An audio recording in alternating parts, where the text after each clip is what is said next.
On May 2nd, 1519, Leonardo da Vinci died in a small chateau in Amboise, France, with his paintbrushes unused and his notebooks unfinished. He was 67 years old. He had spent his final years in the court of the French king, Francis I, pampered, celebrated, given a stipend and a comfortable home, and the title of first painter, architect and engineer to the king. By every external measure, he was ending his life at the absolute pinnacle of recognition, and according to every historical account we have, he spent those final years in a state of deep and private despair, not because he had failed, because he knew exactly how much he had not finished. Leonardo da Vinci left behind approximately 7,000 pages of notebooks: anatomy, engineering, architecture, hydraulics, botany, optics, flight, geology, music. He had mapped the human body with a precision that would not be matched for centuries. He had designed machines that would not be built for 400 years. He had written observations about the natural world that anticipated discoveries made long after his death. And almost none of it was published. Almost none of it was shared. Almost none of it reached the world while he was alive to see what it did. He worked in secret and in private for most of his life. The notebooks were written in mirror script, right to left, readable only with a mirror. A code so habitual that historians still debate whether it was deliberate concealment, or simply the natural writing direction of a left-handed man avoiding smeared ink. Either way, the effect was the same. The most important thinking of the Renaissance was locked inside the private journals of one man who could not bring himself to release it. Why? That is the question that makes Leonardo more than a story about genius. It is a question about what happens when the gap between what you are capable of and what you actually complete becomes the defining fact of your existence. Leonardo did not just leave notebooks unfinished. He left paintings unfinished, commissions abandoned, clients ignored. The list of works he started and never completed is staggering. The Adoration of the Magi, St. Jerome in the Wilderness, the Battle of Anghiari, begun, abandoned, left in states of incompletion that drove patrons to fury, and that Leonardo reportedly could not bring himself to look at, because they fell so far short of what he had seen in his mind before he started. Giorgio Vasari, who wrote about Leonardo's life within living memory of people who knew him, records a detail that is difficult to read if you have ever been paralyzed by your own standard. He writes that Leonardo would sometimes stand before a canvas for hours, brush in hand, and then leave without making a single mark. Not because he did not know what to do, because what he could do with the brush could not match what he could see with his mind, and he would rather leave it blank than make it wrong. This is not the story of a genius who triumphed. This is the story of a man whose gifts were so extreme they became a prison. The standard he set for himself was so far beyond what any human hand could execute that completion became almost impossible. Every finished work was by definition a failure because it was less than the version that existed perfectly in his imagination. He wrote in his notebooks near the end of his life, "I have offended God and mankind because my work did not reach the quality it should have." Leonardo da Vinci, the man who painted the Mona Lisa and the Last Supper and mapped the human body with surgical precision. That man believed at the end of his life that he had offended God with the inadequacy of his work. If you have ever felt that the distance between what you are capable of and what you have actually produced is a kind of failure, if you have ever abandoned something because you could not make it match the version in your head, subscribe now because you already understand something about Leonardo that the art history textbooks buried under reverence and praise. They gave you the genius, they forgot to tell you what the genius cost him, and the regret was only the beginning. Leonardo da Vinci was one of the most unreliable professionals in Renaissance Italy. That sentence will feel wrong if you have only ever encountered him through the mythology. The genius, the visionary, the ultimate Renaissance man, the version on the museum walls and the motivational posts and the documentaries that frame every unfinished work as evidence of a mind too vast for ordinary human limitation. Here is what the clients who paid him actually experienced. In 1481, the monks of San Donato a Scopeto commissioned Leonardo to paint the Adoration of the Magi. They paid him in advance. They gave him farmland, firewood and wine as part of the agreement. Leonardo began the work, produced a remarkable underdrawing that still exists and still astonishes art historians, and then left Florence entirely to enter the service of Ludovico Sforza in Milan. The monks never received their painting. They eventually commissioned another artist to complete it instead. Leonardo kept the advance. This was not an isolated incident, it was a pattern. The Battle of Anghiari was commissioned by the Florentine government to decorate the Hall of 500 in the Palazzo Vecchio. Leonardo began it, experimented with a new technique for applying paint to the wall that failed catastrophically, and abandoned the work. The paint ran and melted. Rather than find a solution, Leonardo walked away. The greatest wall painting commission in Florence went unfinished and was eventually covered over by another artist decades later. St. Jerome in the Wilderness, unfinished, the Virgin and Child with St. Anne, worked on for over 16 years and still considered unfinished at his death. The Sforza horse, a massive bronze equestrian statue Leonardo worked on for 17 years, produced a full-scale clay model for, and never cast in bronze. When the French invaded Milan in 1499, soldiers used the clay model for target practice. 17 years of work destroyed in an afternoon, because the man who made it never completed it properly. His contemporaries noticed. Michelangelo, who had his own complicated relationships with completion, reportedly said of Leonardo that he had such a horror of the brush that he could not bear to finish what he started. Coming from Michelangelo, that is a specific kind of devastation. Now here is where the standard narrative wants you to stop and feel sympathy. The poor, tortured genius. Too much vision for one lifetime. Too many ideas for two hands to execute. But there were real people on the other end of every abandoned commission. Monks who needed an altarpiece and received nothing. A government that needed a wall painting and watched it melt. Patrons who paid and waited and eventually gave up and went elsewhere. The mythology of Leonardo's incompletion is beautiful when you observe it from the outside. From the inside, it was a man repeatedly taking money and resources and trust and failing to honour the agreement he had made. Machiavelli, who knew Leonardo personally and worked with him briefly in Florence, understood something about the gap between a man's self-presentation and his actual reliability. He wrote that men judge by results, not intentions. By results, Leonardo was frequently a failure. The intentions, the genius, the notebooks full of everything he could see and imagine, those were real. But the results delivered to the people who depended on him were consistently, repeatedly, sometimes disastrously, incomplete. Nobody tells you that the people who commissioned those unfinished works experienced them as a betrayal. Nobody tells you that genius without follow-through is just potential, and potential that never lands is indistinguishable from failure to everyone who needed the finished thing. Leonardo knew this. It is why the regret was so deep. He was not mourning works the world never saw. He was mourning promises he made to himself and to others that he could not keep. And the abandoned work was not even the darkest part of his story, because while Leonardo was leaving paintings unfinished and clients waiting in Florence, he had accepted a very different kind of commission in Milan. In 1482, Leonardo da Vinci wrote a letter to Ludovico Sforza, the Duke of Milan, applying for a position at his court. The letter is one of the most extraordinary documents in Renaissance history, and almost nobody discusses what is actually in it. Leonardo spent 9 of the letter's 10 points describing his military engineering capabilities. He could design bridges immune to fire. He could build armoured vehicles. He could design cannons, mortars, and siege engines of a type never seen before. He could build ships resistant to cannon fire. He could design underground tunnels for moving troops beneath enemy fortifications. He could create catapults and instruments of destruction of a kind never previously known. Point 10, almost as an afterthought, mentioned that he could also paint and sculpt. The man who would paint The Last Supper introduced himself to power as a weapons designer, and then he delivered. Leonardo's notebooks from his Milan period are full of extraordinarily detailed designs for instruments of war, rapid-fire crossbows, multi-barreled guns, a tank-like armoured vehicle, an aerial screw anticipating the helicopter with military applications in mind, designs for poisoning enemy water supplies, plans for a breathing device allowing soldiers to approach enemy ships underwater and drill holes in the hull. He drew all of this with the same precision and beauty he brought to the human heart and the Madonna and the geometry of water. The notebooks make no distinction.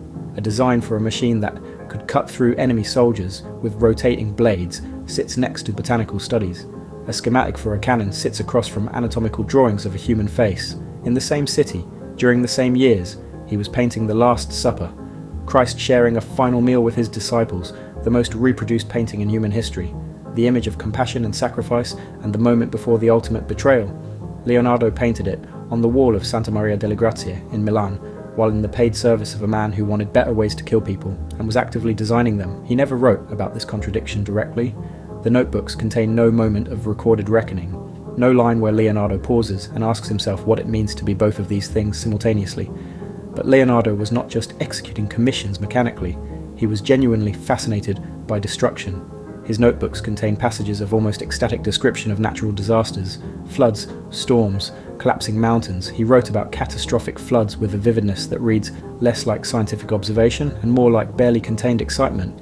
He sketched apocalyptic scenes of cities destroyed by water with the same obsessive detail he brought to anatomical studies. The man who wrote about the beauty of human life with such sensitivity also spent considerable time imagining its violent obliteration in remarkable detail. Carl Jung would have found Leonardo one of the most interesting subjects in history. The shadow, the parts of the self that the conscious identity refuses to claim, nowhere more elaborately displayed than in a man who painted the face of Christ while designing weapons and privately fantasizing about apocalypse. Leonardo did not reconcile these contradictions because he never admitted they needed reconciling. He moved between them with the same fluid ease he brought to everything: painter, engineer, weapons designer, anatomist, visionary, each identity fully inhabited, and none of them ever examined against the others.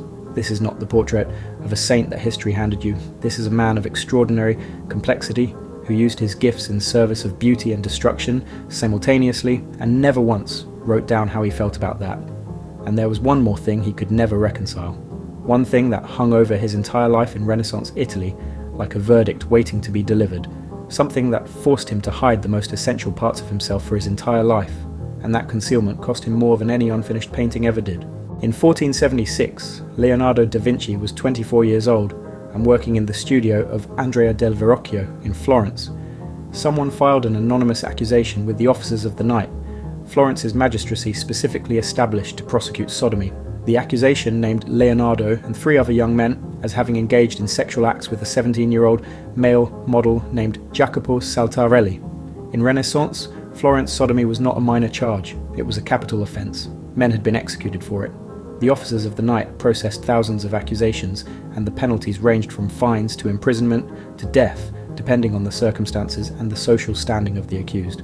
Leonardo was held for questioning and released. The case was dismissed twice, once on the condition that no further accusations came forward, once apparently because one of the other accused men was connected to a powerful Florentine family whose influence made the investigation disappear. Leonardo walked free. 2 years later, another anonymous accusation was filed. Same charge. Leonardo was investigated again. The case was again dismissed. He was never convicted. The accusations may have been false, filed by rivals using Florence's anonymous denunciation system as a weapon. That system was frequently abused for exactly this purpose. We cannot know with certainty what the accusations reflected about Leonardo's private life, but consider what it means to live under that uncertainty for an entire career. Every commission, every patron relationship, every move between cities, every young man brought into the studio as an apprentice, all of it conducted under the shadow of accusations that could resurface at any moment and end everything, not just the career, the life itself. What we can say with certainty is this: Leonardo never married, never had documented romantic relationships with women, despite moving in circles where such relationships were normal and socially expected. He was described by contemporaries as extraordinarily beautiful in his youth. Throughout his life he attracted intense personal devotion from the young men who became his students and companions. Francesco Melzi, his closest companion in his final years, was with him when he died and inherited his notebooks and his entire estate. Melzi's grief at Leonardo's death was described by contemporaries as profound and lasting in a way that went beyond student and teacher. Leonardo wrote almost nothing personal in his notebooks. For a man who documented everything, the angle of light, the movement of water, the precise structure of a bird's wing in flight, the interior emotional life is almost completely absent from the record. Thousands of pages of observation and almost no feeling. What that concealment cost him across a lifetime is impossible to calculate, but impossible to ignore. He lived his entire life in a society where the fullest version of who he was could be a death sentence. He managed his identity the way he managed his engineering problems, with precision, with concealment, with a relentless attention to what could be seen and what must remain hidden. Every public relationship had to account for what he could not be seen to be. Every friendship had to exist within limits that were never written down, because writing them down was itself dangerous. The man who saw everything and recorded everything spent his entire life making sure certain things were never recorded. That specific exhaustion is not something the museum walls acknowledge when they display the Mona Lisa. The exhaustion of being fully visible in your work and completely hidden in yourself, of building a public identity that leaves out the most essential parts of who you actually are and maintaining that performance every single day for decades. If you have ever felt the specific tiredness of being one person in public and a different person in private, if you have ever built a version of yourself for the world that left out the parts the world was not safe enough to hold, you understand something about Leonardo's silence that no art history course will ever teach you. He spent his life seeing everything clearly and hiding half of what he saw. Maybe that is why the notebooks were written backwards. Maybe the mirror script was never about smearing ink at all. When Leonardo died in 1519, his notebooks went to Francesco Melzi, who kept them private and largely unshared for decades. After Melzi's death, the notebooks were scattered, sold, dispersed across Europe, lost, rediscovered in attics and libraries centuries later. Some are still missing. The full body of Leonardo's private thinking has never been completely assembled in one place, because it was never meant to be seen in the first place. The anatomical studies that could have transformed Renaissance medicine sat unpublished. The engineering designs that anticipated the helicopter, the tank, the solar concentrator sat in private hands passing between collectors. The observations about geology, hydrology and botany that were centuries ahead of their time reached almost nobody, while they could have reached everyone. This is the tragedy beneath all the others.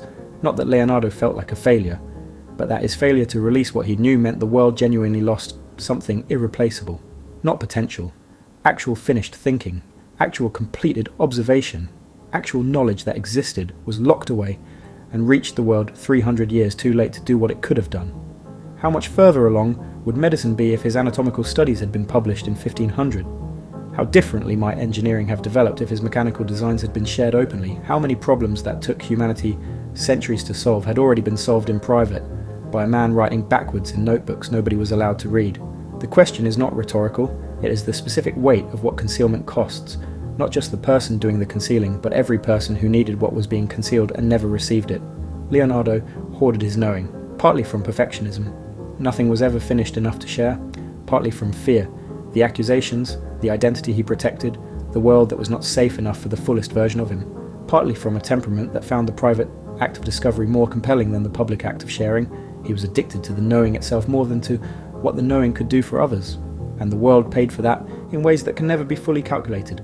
Now here is the philosophical turn that Leonardo himself never made, but that his life demands we make. We celebrate him as the ultimate human, the most complete expression of what a mind can do, the Renaissance man, the genius without limit. His image is used to sell the idea that potential is the thing, that the capacity to think extraordinary thoughts is itself the achievement, but the most complete expression of what a mind can do is not the thinking. It is the thinking reaching the people who needed it. Seneca wrote that we suffer more in imagination than in reality. Leonardo suffered most from the gap between what existed in his imagination and what he allowed to exist in the world. He could see further than anyone alive, and he shared almost none of what he saw. He wrote near the end, "As a day well spent gives joyful sleep, so a life well used gives joyful death." He did not have a joyful death. He had a restless, grieving, privately desperate final chapter in a French chateau, surrounded by every comfort and consumed by the knowledge of everything he had not done, not shared, not completed, not released into a world that had been waiting for it without knowing what it was waiting for. The greatest genius in human history died feeling like he had wasted it. The most disturbing part is not that he felt that way. The most disturbing part is that when you look at what he kept to himself and what the world lost because he kept it, he was not entirely wrong. Some gifts are not yours to keep, some knowing belongs to everyone, and the man who understood more about the world than any person alive chose to take most of it with him. History called him the Renaissance man. He called himself someone who had offended God. The truth is, somewhere between those two lines, and neither version is comfortable to sit with.